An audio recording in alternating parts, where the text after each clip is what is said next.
Hi everyone, Dr. Amna Husain here, board certified pediatrician, board certified lactation consultant, and mom to two. I've changed a lot of diapers in my couple of years that I've been a mom, and in the last video we talked about all these different causes of diaper rashes. But what about the things that we can do to prevent a diaper rash? Make sure you listen on to learn more.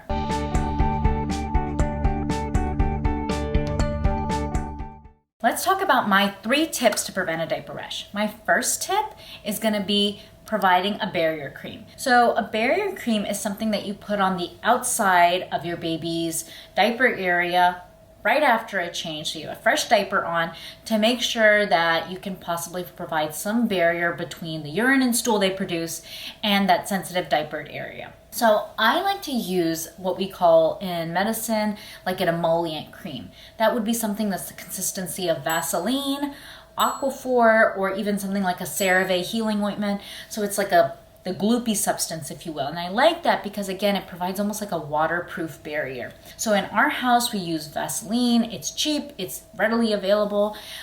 We also have a ton of samples around the house of CeraVe or Aquaphor. So we do use these as well. Now, when I'm traveling, I personally love to use something like the Aquaphor spray. This is not sponsored in any way, but I like it because you can actually find a small size.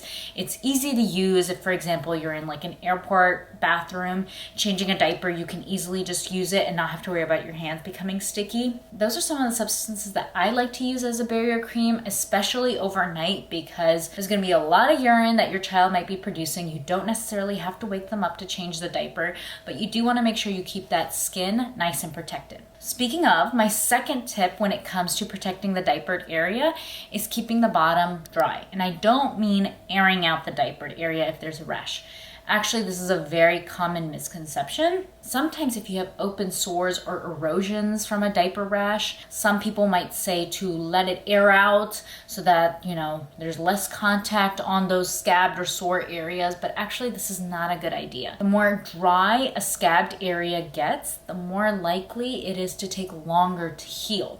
So in that case, we actually recommend you keep it moist. And again, something like this would be what I would use to keep the diapered area moist. When I say keep it dry, I mean you want to make sure you have a diaper that really wicks away the urine and the stool. A lot of diapers claim this, but if you're finding that they are still leaving a good amount of really stooly residue, for example, runny stool on the baby's bottom, that can be very irritating. So especially if your child is having looser stools, which they do have as newborns, they're really runny, you want to make sure you're getting a diaper that is apertured. That means it has those small little holes in it. It catches the urine in the stool, it pulls it away, and it keeps the diapered area almost dry and without any exposure to those acidic substances like urine and stool. And that can cause skin breakdown, so you want to try to keep them away. Now, the third tip is really straightforward.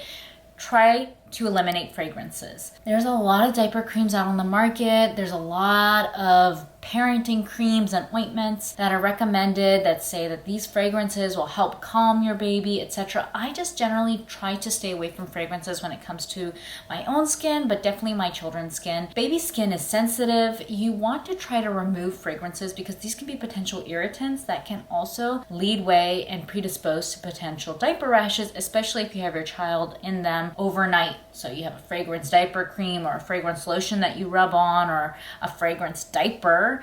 You want to try to not use that, especially on your child's diaper area, because those are sensitive areas. All right, so I hope this helps. If you do have questions, make sure you ask them below, but these are my 3 tips that have worked really well for me as a parent to 2 girls after so many diapers, and we have been doing actually really well, not too many rashes. All right, make sure you tune in next time for more videos. Thanks.